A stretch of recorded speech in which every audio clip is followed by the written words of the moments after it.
Iterative methods for solving equations. In this math tutorial, you will learn 1. What are iterative methods?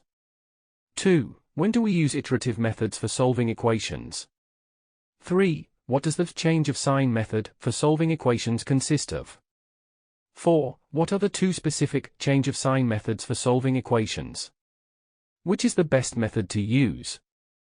5. When is an equation that is solved by iterative methods considered as completed? 6. What are some applications of iterative methods in geometry? 7. What is recursive iteration? How to use it to solve equations?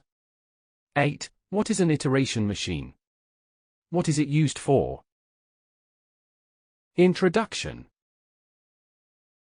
Some equations are too complicated to solve. Yet, many equations have real numbers as roots instead of integers. This makes it impossible to find finite values of their roots. Therefore, we use a different approach with such equations, an approach that consists in finding approximate values that get very close to the exact roots. In this tutorial, we are going to discuss some of these methods, known as iterative methods for solving equations.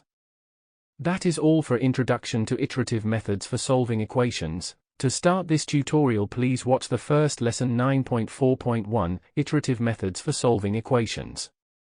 Thank you for watching. Make sure to like and subscribe to keep up to date with new videos.